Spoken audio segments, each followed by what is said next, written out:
اپنے اندر تبدیلی لانا چاہتا ہے تو ایسے ہر انسان کے لیے ایک اہم موضوع ہے۔ آپ نے ماہ شعبان سے مراد تو سمجھ لی کہ شعبان کا مہینہ، استعداد رمضان سے مراد رمضان کی تیاری۔ آخر شعبان کے مہینے میں رمضان کی تیاری یہ کیوں ضروری ہے، اور اسی طرح اس کے کیا فوائد ہے، اور ایک انسان، ایک مسلمان رمضان کی تیاری اس مہینے میں کس طرح کر سکتا ہے، انشاءاللہ ہم اس مختصر سے وقت میں معلوم کرنے کی کوشش کریں گے۔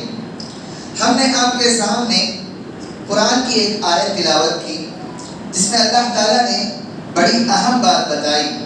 أَلَمْ يَأْنِ لِلَّذِينَ آمَنُوا أَن تَخْشَعَ قُلُوبُهُمْ لِذِكْرِ اللَّهِ وَمَا نَزَلَ مِنَ الْحَقِّ۔ کیا مومنوں کے لیے وقت نہیں آیا کہ ابھی وہ جو ہے اللہ رب العالمین سے ڈرے، اور اسی طرح جو بات اللہ تعالیٰ نے حق بات نازل کی ہے اسے قبول کر لے اور اس کے ذریعے اپنے دلوں کو جو ہے نرم کرے۔ یہ آیت اپنی جگہ پر جو ہے بڑا ہی معنی رکھتی ہے۔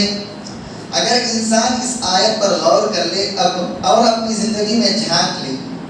کہ جتنی زندگی اللہ تعالیٰ نے ہمیں دی ہے، جو بھی زندگی اب تک ہم نے جی ہے، اگر ہم اس زندگی پر جو ہے غور کر لیتے ہیں تو ہمیں اپنی زندگی کا خلاصہ، اپنے زندگی کا محاسبہ، ساری چیزیں ہمارے سامنے آئینے کی طرح جو ہے واضح ہو جاتی ہیں۔ مثال کے طور پر دیکھیے، ایک انسان ہے جسے اللہ تعالیٰ نے 60 سال کی عمر یہاں پر اس دنیا میں گزارنے کا موقع دیا، اور اس نے 60 سال کی زندگی گزاری، اور آپ نے رمضان کے تعلق سے کئی سارے فضائل سنے ہوں گے، اور ان میں سے ایک فضیلت یہ ہے کہ رمضان کا مہینہ آتا ہے تاکہ ہماری زندگیوں کو جو ہے بدل دے، ہماری زندگیوں کو تبدیل کر دے، اور ہماری زندگیوں کو جو ہے نیکی کی راہ پر جو ہے لگا دے۔ اب ذرا غور کریے، ایک انسان جو 60 سال کی زندگی گزارا، اس نے بلوغت کے بعد سے اگر حساب لگائیے تو اسے 45 رمضان اس کی زندگی میں میسر ہو گئے، اسے مل گئے۔ 45 رمضان اگر ایک انسان کی زندگی میں مل جائے، پھر بھی انسان کی حالت ویسے ہی رہے جیسا کہ اس کے بچپن کی حالت تھی، اس کے بلوغت میں جو کیفیت اس کی تھی ویسے ہی رہے، اس کی زندگی میں کوئی تبدیلی نہ آئے، یہ ایک غور کرنے کی بات ہے کہ انسان کس طرف جا رہا ہے، انسان اپنے رب سے کتنا دور جا رہا ہے، یہ غور کرنے کا مقام ہے۔ کیونکہ رمضان ایک ایسا مہینہ ہے جس کے ذریعے ہم اپنی ساری زندگی کو بدل سکتے ہیں۔ صرف یہ کہ رمضان کا اگر بھرپور ہم فائدہ اٹھا لیتے ہیں تو ہماری بقیہ ساری زندگی سدھر سکتی ہے۔ لیکن ایک انسان کی زندگی میں 45 رمضان کے موقع جو ہے اس نے پائے، لیکن ایک رمضان سے بھی اس نے اپنی زندگی کو سدھارنے کی کوشش نہیں کیا۔ ایک رمضان کے ذریعے بھی اس نے کیا کیا، اپنے آپ کو نفع پہنچانے، اپنے آپ کو فائدہ پہنچانے کی کوشش نہیں کیا، تو انسان کتنے خسارے میں ہے، کتنا نقصان میں ہے، غور کرنے کا مقام ہے۔ اب دیکھیے، سلف صالحین اور اسی طرح صحابہ اکرام رضی اللہ عنہم اجمعین اپنے زمانے میں رمضان کے لیے جو ہے بہت ہی جوش و جذبے کے ساتھ جو ہے انتظار میں رہا کرتے تھے، اور رمضان کے لیے جتنی تیاری ہو سکتی روحانی طور پر اور اسی طرح جسمانی طور پر ہر قسم کی تیاری کر کے رمضان کا استقبال کرنے کے لیے تیار رہتے تھے، ہمیشہ جو ہے منتظر رہتے تھے۔ لیکن آج کا مسلمان جب مسجدوں کو کورونا کے وقت جو ہے تالا ڈال دیا گیا، مسجدوں سے جو ہے آنے کے لیے روک دیا گیا، جب اس نے بڑا جذبہ بتایا کہ مسجدوں سے جو ہے مسلمانوں کو آنے سے جو ہے روکا جا رہا ہے، ہمیں تڑپ آ رہی ہے، ہمارے اندر یہ فکر ہے، ہمیں یہ جذبہ آ رہا ہے کہ ہم جو ہے مسجدوں میں جائیں، رمضان گزارے۔ یہ رمضان کس لیے انسان گزارنے کی خواہش کر رہا ہے؟ بس یہاں پر جو ماحول اسے مل رہا ہوگا، یہاں پر جو کھیل کود یا لوگوں کا اجتماع یہاں پر رمضان کے موقع پر جمع ہوا ہوگا، تو اس سے وہ جو ہے کچھ دل لگی کر لے، اس سے کچھ وہ جو ہے مذاق یا کچھ فائدہ اٹھا لے، اپنا وقت گزار لے۔ اس خاطر ہم میں سے ہر ایک آدمی جو ہے مسجد کی طرف آنا چاہتا تھا۔ اگر واقعی ہمارے اندر وہ جذبہ تھا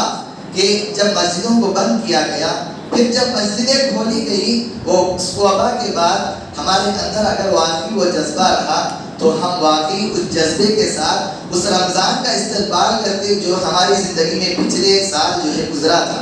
اور اس سے ہم بھرپور فائدہ اٹھانے کی کوشش کرتے ہیں۔ اب چلیے میں آپ کے سامنے کچھ طریقے بتاتا ہوں جن کے ذریعے ہم اپنے آپ کو جو ہے تیار کر سکتے ہیں رمضان کے لیے، کیونکہ ایک بڑا ہی اہم موضوع ہے جو اپنی زندگی میں بڑا ہی معنی رکھتا ہے اور آخرت میں جو ہے بڑا ہی کام آنے والا ہے۔ پہلی چیز جو ہمیں کرنی ہے اس ماہ مبارک میں یا شعبان کے مہینے میں، تو ایک انسان کو چاہیے، ایک مومن کو چاہیے کہ وہ روزے رکھا کرے۔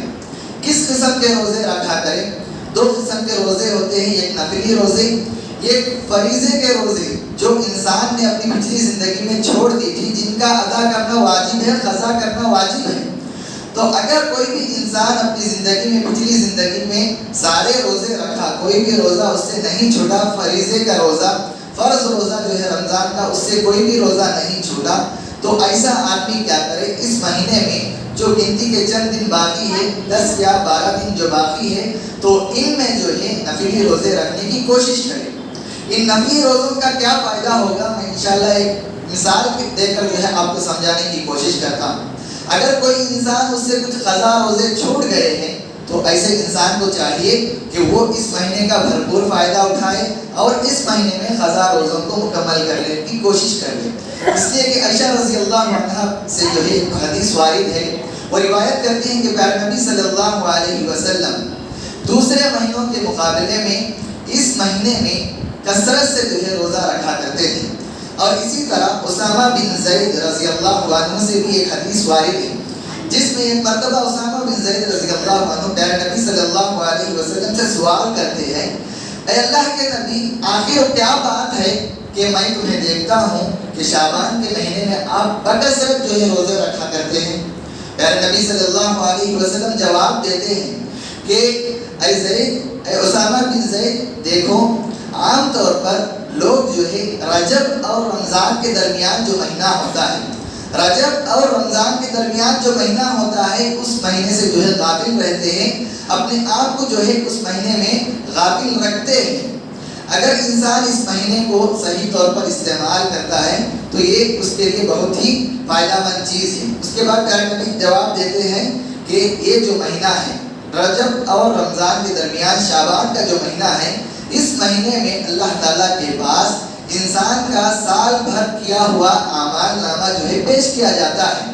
سال بھر انسان نے جو کارکردگی کی ہے، انسان نے جو کارنامے انجام دیے ہیں، جو بھی عمل کیے ہیں، وہ سارے کے سارے اعمال اللہ کے دربار میں پیش کیے جاتے ہیں۔ پیارے نبی صلی اللہ علیہ وسلم بتاتے ہیں کہ میں چاہتا ہوں کہ اللہ تعالیٰ کے پاس میرے اعمال اس حالت میں پیش ہو کہ میں روزے کی حالت میں ہوں۔ پیارے نبی صلی اللہ علیہ وسلم یہ چاہتے ہیں، کیونکہ ایک انسان دیکھ لیجئے کہ سال بھر بہت سارے گناہ کرتا ہے، کوئی بھی انسان جو ہے گناہوں سے پاک نہیں، نہ ہی عالم پاک ہے، نہ ہی ایک عام آدمی پاک ہے، ہر انسان جو ہے گنہگار ہے۔ جیسا کہ حدیث میں پیارے نبی صلی اللہ علیہ وسلم نے بیان کیا، کل بنی آدم خطاء، کہ ہر آدم کا بیٹا جو ہے گنہگار ہے، سوائے اس آدمی کے جو گناہ کے بعد کیا ہے توبہ کرتا ہے، یہ بہترین آدمی ہے۔ تو اس لحاظ سے اس دنیا میں کوئی بھی جو ہے گناہوں سے پاک نہیں سوائے انبیاء اور رسول کے۔ تمام انسان جو ہے گناہوں میں ملوث ہے۔ جب سال بھر ایک انسان گناہوں میں زندگی گزارتا ہے اور یہ مہینہ ایسا مہینہ ہے کہ ہمارے سال کے سارے اعمال اللہ کے سامنے جو ہے پیش کیے جاتے ہیں، کیا انسان یہ نہیں چاہتا کہ جب اللہ کے سامنے ہمارے اعمال پیش ہو، اللہ تعالیٰ ان اعمال پر نظر ڈالنے سے پہلے ہماری اب جو حالت ہے، ہماری جو کیفیت اب ہے، اس کیفیت کو دیکھ کر ہمارے سال کے سارے گناہ معاف کر دے، ہمارے سال کے سارے گناہ معاف کر دے؟ کیا انسان یہ نہیں چاہتا؟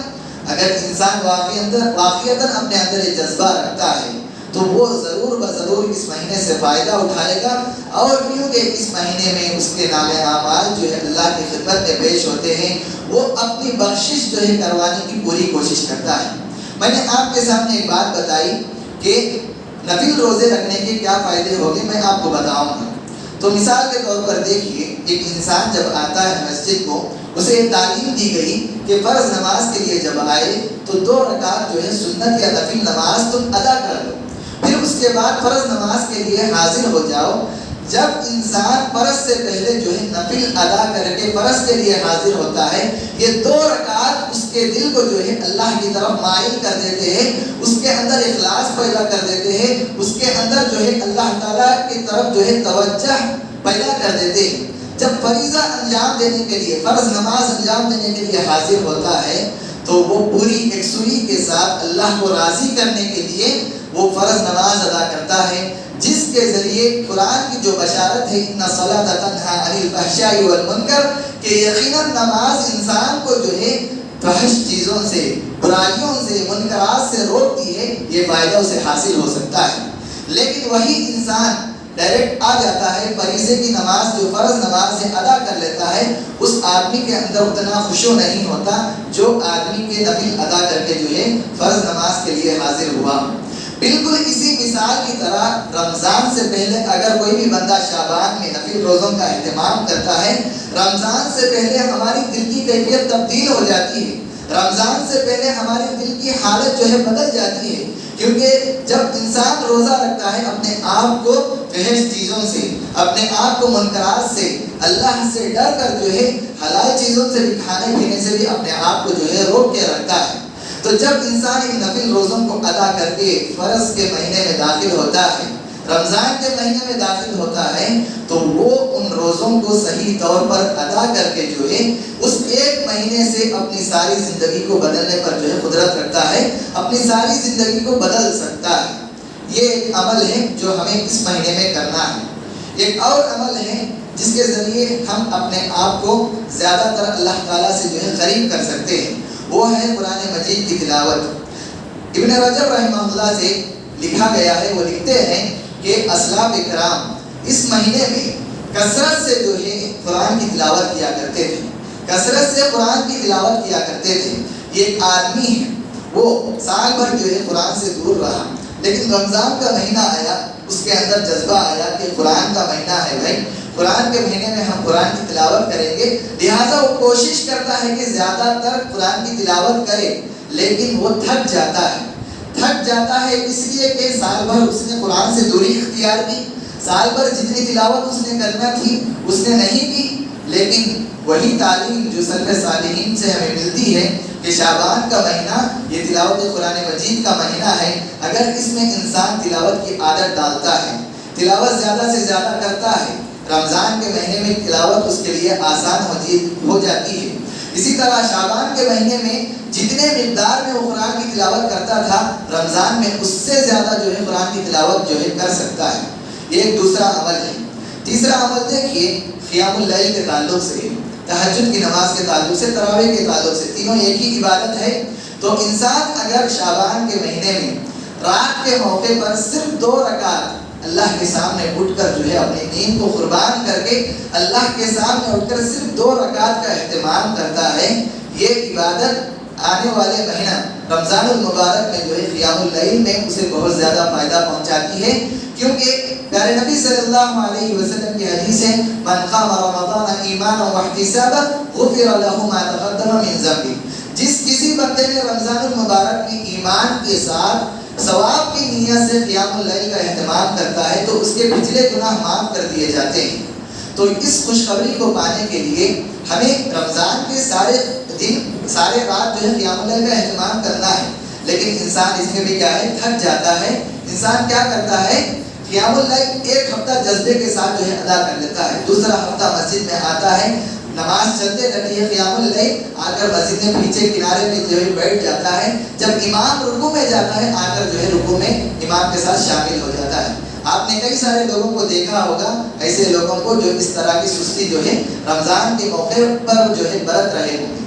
تو یہ یقیناً بڑا خسارہ ہے، کیونکہ جب انسان کو یہ بات بتا دی جا رہی ہے کہ تمہارے گناہ معاف کر دیے جائیں گے، تو اتنا بیوقوف انسان ہے کہ اس کے گناہ معاف کر دیے جائیں گے، اسے یہ بات بتائی جا رہی ہے، پھر بھی وہ اس عمل سے جو ہے فائدہ نہیں اٹھا پا رہا ہے۔ تو ہمیں جو ہے ابھی سے اس عبادت کی جو ہے عادت ڈالنی ہوگی، اور اسی طرح اگر کوئی بھی انسان قیام اللیل کے لیے رات کے موقع پر جو ہے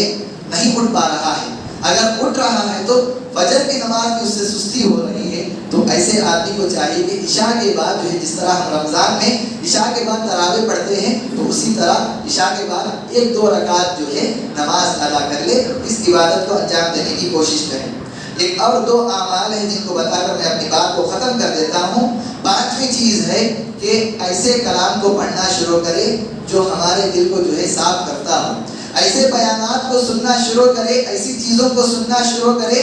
جو جس کے ذریعے ہمارا ایمان تازہ ہوتا ہو۔ مثال کے طور پر کچھ کتابیں ہیں، اسلامی کتابیں ہیں جو اسلام کی طرف انسان کو رہنمائی کرتی ہے، اور اسی طرح کچھ تقاریر ہیں علماء کے، بہترین علماء کے تقاریر ہیں، تو ان کو سننے کی کوشش کریں۔ ساری چیزیں آپ کے لیے اللہ تعالیٰ نے آسان بنا دی، ہر زبان میں آپ کے لیے کتاب بھی موجود ہے، سننے کے لیے علماء بھی موجود ہیں۔ آپ اگر ان 2 چیزوں سے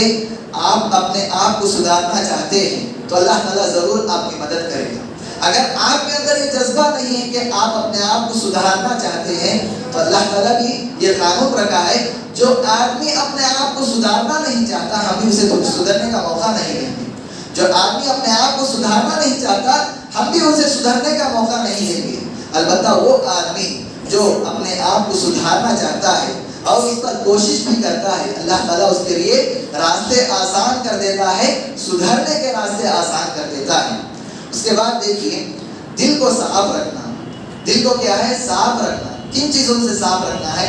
عام طور پر اپنی زندگی میں کئی سارے لوگوں سے جو ہے ملاقاتیں ہوتی ہیں، اختلافات ہوتے ہیں، جھگڑے ہو جاتے ہیں، تو ان جھگڑوں کی بنیاد جو ہے چند غلطیوں پر ہوتی ہے، لیکن اکثریت کس پر ہوتی ہے؟ غلط فہمیوں پر ہوتی ہے۔ غلط فہمیوں کی وجہ سے انسان کیا کر دیتا ہے؟ رشتہ داریوں کو توڑ دیتا ہے، ایک دوسرے کے تعلق سے اپنے دل میں نفرت بٹھا لیتا ہے، حسد بٹھا لیتا ہے، کینہ بٹھا لیتا ہے، اور ایک دوسرے سے نفرت کرنے لگتا ہے۔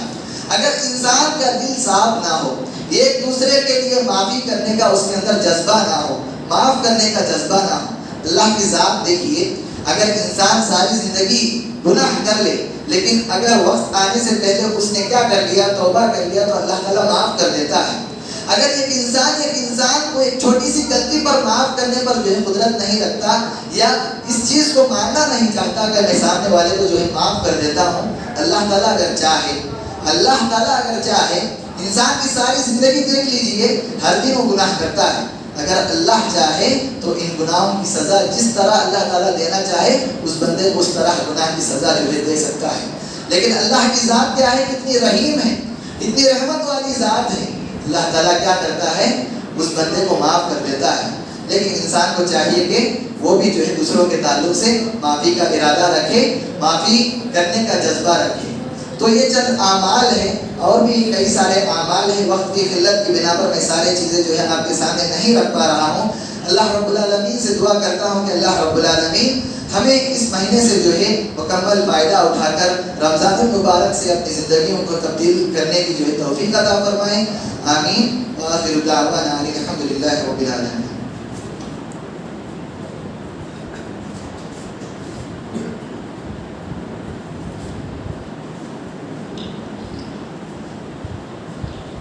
ماشاءاللہ، ماہ رمضان کے متعلق جو ضروری باتیں تھیں شیخ نے پیش کی، امید دلاتے ہیں کہ انشاءاللہ اس پر عمل کریں۔ ان کے بعد میں اگلے مقرر جو ہمارے مولوی صاحب ہیں بلانے سے پہلے مسجد میں جتنے علماء بیٹھے ہیں جو مقرر کے لیے مہمان کے طور پر بلائے گئے ہیں، ان سب سے گزارش کرتا ہوں وہ آئیں اور ان کرسیوں کو بیٹھیں۔ آگے لوگ بھی آئیں گے انشاءاللہ تو ان کے لیے بھی جگہ رہے گی۔ خصوصاً میں مولانا بشیر احمد جامعی حافظ اللہ کو دعوت دیتا ہوں، وہ آئیں۔ آؤ مسئلہ۔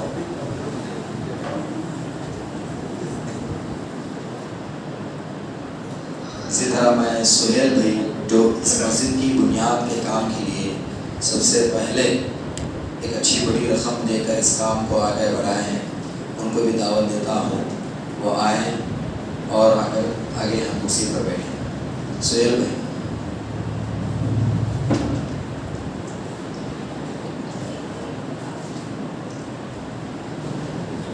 آ جاؤ۔ سہیل بھائی